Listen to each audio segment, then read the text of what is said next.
Minister for Interior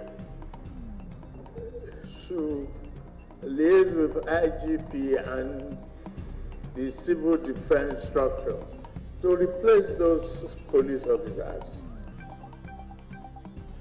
President Bola Tinubu insists that directive on withdrawal of police security to VIPs must be fully implemented.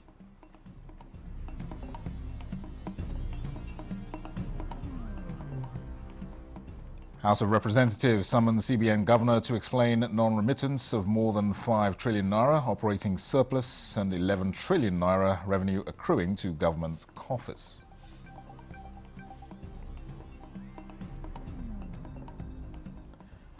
An information minister visits Niger state governments, reaffirms federal government's commitment to revamping security architecture of the country.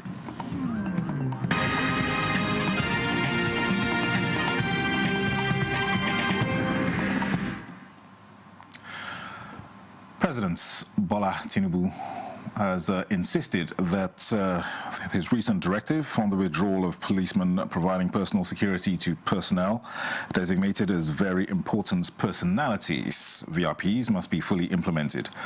The president addressed this issue at the Federal Executive Council meeting this Wednesday. State House correspondent Musbah Danmahab reports. The Federal Executive Council welcomes a new member as the new Defense Minister, General Christopher Musa, makes his first attendance. And then, the arrival of the President called the meeting to order, a moment that revealed what was on the President's mind on the developing issue around his earlier directive for the withdrawal of policemen attached to VIPs. President Tinubu insists that with a prevailing security situation at hand in the country, the directive must be implemented. I honestly believe in what I said. So if you have any problem of security because of the nature of your assignment, please contact the IGP and get my clearance. The Minister for Interior should liaise with IGP and the civil defense structure to replace those police officers who are on special security duties, so that you don't leave people exposed. NSA and DSS to provide further information and form themselves into a committee and review the structure. It should be affected. This is another demonstration by President Bola Tinubu that he follows and listens to what Nigerians are saying, their reactions to his policies and programs. There is another apparent follow-up to the existing measures towards addressing a causative factor of the security challenges manifesting in farmer-herders clashes. The President directed Vice President Kashim Shettima to coordinate with state governors under the umbrella of National Economic Council, NEC, to identify villages or grazing reserves that can be developed as ranches and livestock settlements. We must eliminate the possibility of conflict and turn the livestock reform into economically viable development. The opportunity is there. Let us stop this conflict and turn it to economic opportunity and prosperity. On other matters, following a situation report by the Bureau of Public Procurement on the large number of contractors being owed by ministries, the President set up an 8-man ministerial committee to investigate the matter. All of them are supposed to sit down, develop as a committee, meet as a committee, and then go to the President to tell him the solution they have found in allocating funds to pay contractors. The President expressed very, very grave displeasure about the fact that contractors are being owed money. The Council also approved 5 memos for the Ministry of Industry, Trade and Investments, including adoption of Nigeria's Industrial Policy 2025. There's nothing more significant than having a guide, a framework that puts together all of these and that begins to guide, so even the investing public, even those who are interested in Nigeria's industrial growth, have a roadmap, have something, a policy document that they can depend on. The President is very, very concerned about improving the navigational aids in Nigeria. The Ministry of Aviation and Aerospace Development also got approval to enhance navigation infrastructural equipment at the Abuja and Lagos airports. From the State House, Musbah and Wahab, NTA News. The Senate has this Wednesday mandated its Committee on Police Affairs to investigate allegations that the presidential order directing the withdrawal of police personnel from VIPs is being flouted. National Assembly correspondent Lami Ali reports on this and other happenings at plenary. The directive to withdraw police personnel from some category of VIPs and be replaced by officials of the Civil Defense Corps was issued on November 23rd by President Tinubu and emphasized this Wednesday. The withdrawal is to boost police presence and secure communities, particularly in remote locations. Senator Abdul Mingi raised a point of order during plenary, alleging that the directive was being flouted. I'm coming after they have withdrawn my only orderly. I saw 2 convoys of ministers, and they were carrying lots of security personnel, business concern, Chinese and other business concern. Yesterday, with the compliments of orderlies, Mr. President, I have also seen daughters and sons of political office holders having orderlies and having security covers. Mr. President, I have seen singers having orderlies. The Senate therefore mandated the Police Affairs Committee to investigate. The chairman of the Police Affairs Committee should take up this matter, conduct a proper investigation, and let us know why is the directive of Mr. President being flouted. Mr. President gave that order in order to strengthen our police force to deal with our internal security problems, and it was done in good faith. Meanwhile, a bill that seeks the establishment of Chartered Institute of Planning scaled second reading.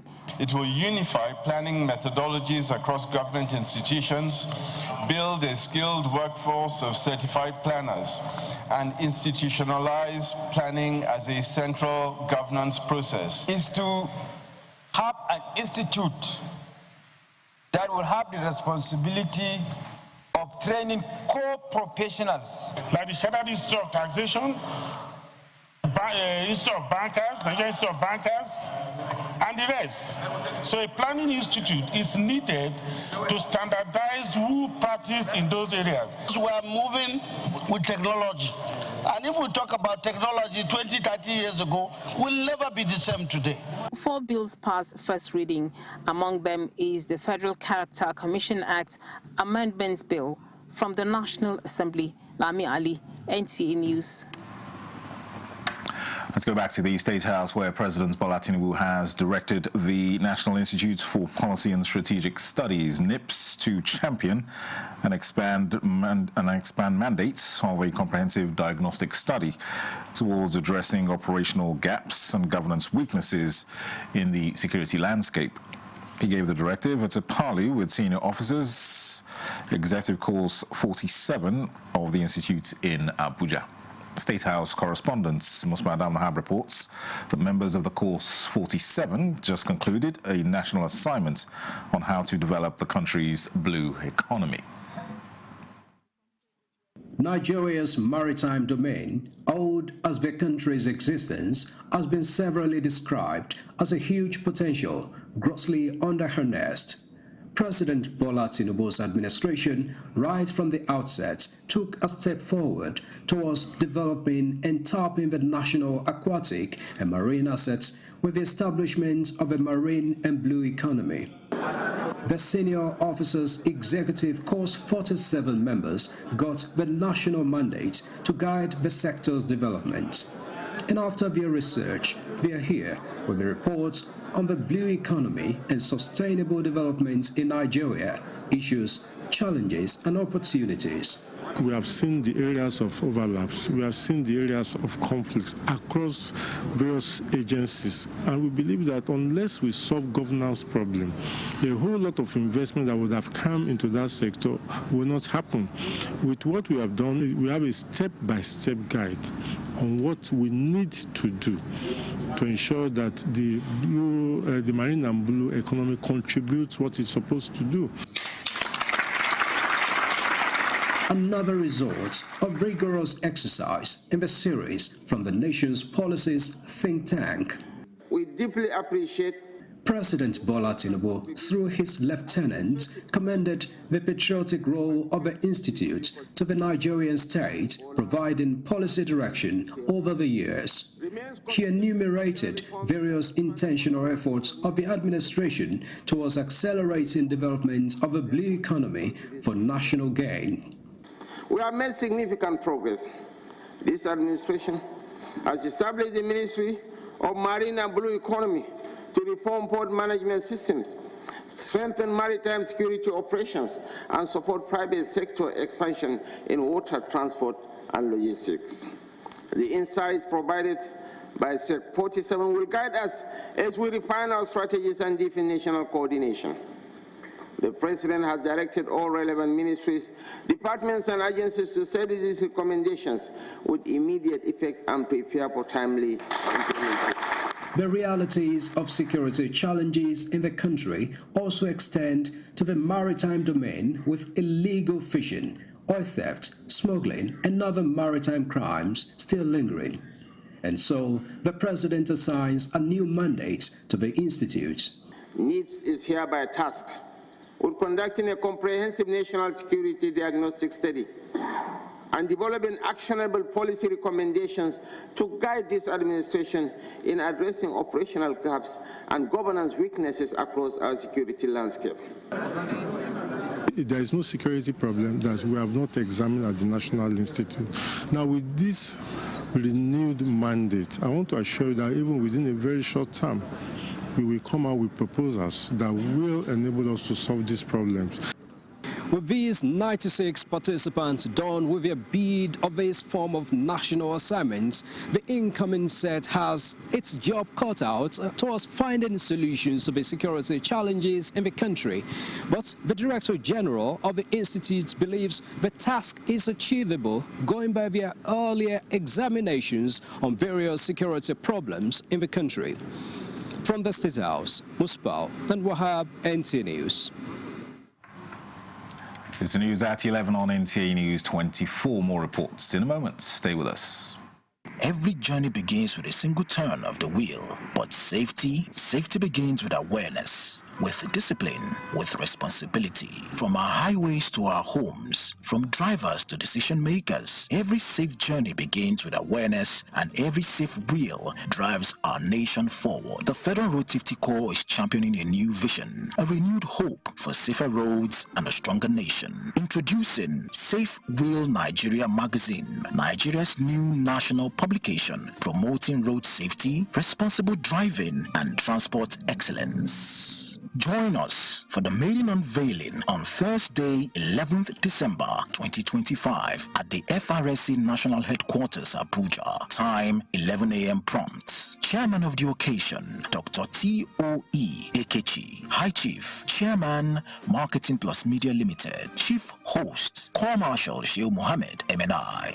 Announcer, Assistant Corps Marshal Olusegun Ogungbemide, MNI, Corps Public Education Officer. Safe Wheel Nigeria, Nigeria, driving safety, powering progress. Bathy Furniture's legendary final sale of the year is here. This festive season, enjoy extra savings on luxury and comfortable sofa sets, modern and functional dining sets, sophisticated and smart bed sets, and our royal collections, classy, premium, and truly exclusive. Shop 10 million naira and receive a complimentary Daisy tea set. Spend 15 million and take home a 65-inch smart TV. Go higher at 20 million and experience unmatched comfort with our exclusive massage chair. Visit our showrooms in Abuja, Lagos, Kano, and Enugu, or shop online. It's big, it's bold, it's unforgettable. It's Bathy Furniture's legendary final sale of the year. Feel the power of precision, engineered to perfection. Every component is crafted with care, and each design is meticulously tested. From concept to creation, our engineers push the boundaries of technology, seamlessly blending performance and sustainability with a deep commitment to African ingenuity. Introducing the CNG Boss, a remarkable achievement in engineering designed to operate on compressed natural gas, a cleaner and more sustainable fuel alternative. At Innocent Vehicles, we proudly lead the way in creating greener mobility across Africa. And it doesn't stop there. From SUVs to sedans, spacious buses to electric cars, Innocent offers a wide range of models designed to meet every need. Innocent Vehicle, the pride of African roads. This is NTA News 24. Welcome back. President Bola Tinubu has transmitted the federal government's 2026 to 2028 medium-term expenditure framework and fiscal strategy paper to the House of Representatives for consideration and approval. National Assembly correspondent Mitari Ikben reports that the House at Wednesday's plenary summoned the governor of the central bank, Olayemi Cardoso, to appear before its Committee on Public Accounts over alleged remitter charges that are yet to be remitted to government coffers. There's a letter from Mr. President. The President informed the House of Representatives that the 2026 to 2028 medium-term expenditure framework and fiscal strategy paper approved by the Federal Executive Council will guide the preparation of the 2026 appropriation bill. I seek the cooperation of the National Assembly for expeditious legislative action on the submission. The resolution to invite the CBN governor followed a motion by Representative Bamidele Salam that the Apex Bank is evading explanation about non-remittance of more than 11 trillion naira accruing to government from charges in the remitter system. The Central Bank of Nigeria has failed, refused, or neglected to honor the invitations or effect the required remittances as directed by the committee. Mr. President should pay attention to this revelation from a committee that is a creation of the Constitution of the Federal Republic of Nigeria. An attempt to amend the motion to refer the investigation to an ad hoc committee and not the Public Accounts Committee led to a rowdy session where the Speaker had to caution some lawmakers. Honorable Marquez said, clearly stated in our rule book, and the Public Accounts Committee, this is very unparliamentary. Honorable Marquez said, I'm on you. If you don't stop this behavior, believe me sincerely, and Honorable Kabir Mepalas will take you to ethics. This committee, as every other committees, if they had gone this far, I don't want us to frustrate them. In the light of this, I'm hereby withdrawing that amendment to report this matter to the Standing Committee. Adopting another motion, the House asked the Central Bank to grant waivers on all outstanding COVID-19 survival loans. Continued automatic debits and aggressive recoveries are inflicting severe hardships on vulnerable Nigerians, risking the collapse of small businesses, worsening unemployment, and heightening social instability.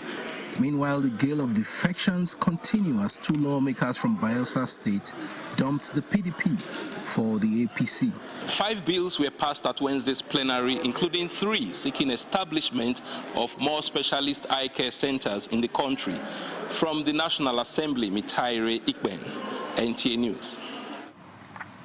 Minister of Information and National Orientation Mohammed Idris has reaffirmed the federal government's commitment to revamping the security architecture of the country and eliminating all forms of emerging threats.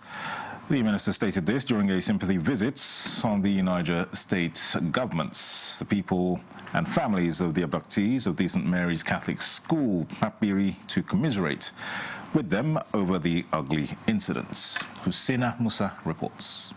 Minister of Information and National Orientation, Mohammed Idris, while commiserating with the governor and people of the state over the abduction of the school children, reassured that the federal government is working assiduously towards the rescue of the remaining school children still in captivity. He stressed that the incident calls for sober reflection, noting that the issue of insecurity should not be left to a tier of the government, as it needs collective efforts to tackle. But also its partnership with the international community, its regional bodies. We can see very recently the visit of the congressional leaders from the United States and the kind of positive comment they have also made about the kind of effort that is being done. The president is committed to doing that, and that is why he's redigging the architecture of the security forces, ensuring that it is better positioned for them to fight this insurgency, this criminality, this banditry once and for all, stamp it out of the country. As a government and as a state, it's our prayer that democracy in Nigeria is sustained. We must love one another, irrespective of our divides. The minister appealed to the populace to be supportive of the present administration as it continues to adopt measures that will enhance development in the country. Emina Husseina Musa, NTA News. The Bureau of Public Service Reforms is intensifying Nigeria's digital transformation drive, spotlighting institutions that are embracing technology to enhance efficiency across the public sector. Announcing its top tech compliance public institution of the year, Director General Dr. Dasuki Ibrahim Arabi declared Ojodu Local Council Development Area in Lagos as the standout performer in the nationwide push to digitize government operations across ministries, agencies, and grassroots councils. Ekene Ndulue reports. As Nigeria intensifies its drive to modernize public institutions, the Bureau of Public Service Reforms is spotlighting the urgent need for technology-driven processes across ministries, departments, and agencies. But the reform push is not stopping at the federal level. AI came into limelight. It is being deliberately cascaded to states and local governments to ensure nationwide digital transformation. To deepen this impact, the Bureau introduced the GovTech Award for Best Organization in Digital Transformation. And this year, the Ojodu Local Council Development Authority, Lagos State, emerged as the standout performer. At the end of the exercise that we did, your local government emerged as one of the best. What we need to do is to reskill and upscale the performance of public servants. The chairman of the Local Council Development Authority says technology is the future and the LCDA will not relent in investing in its young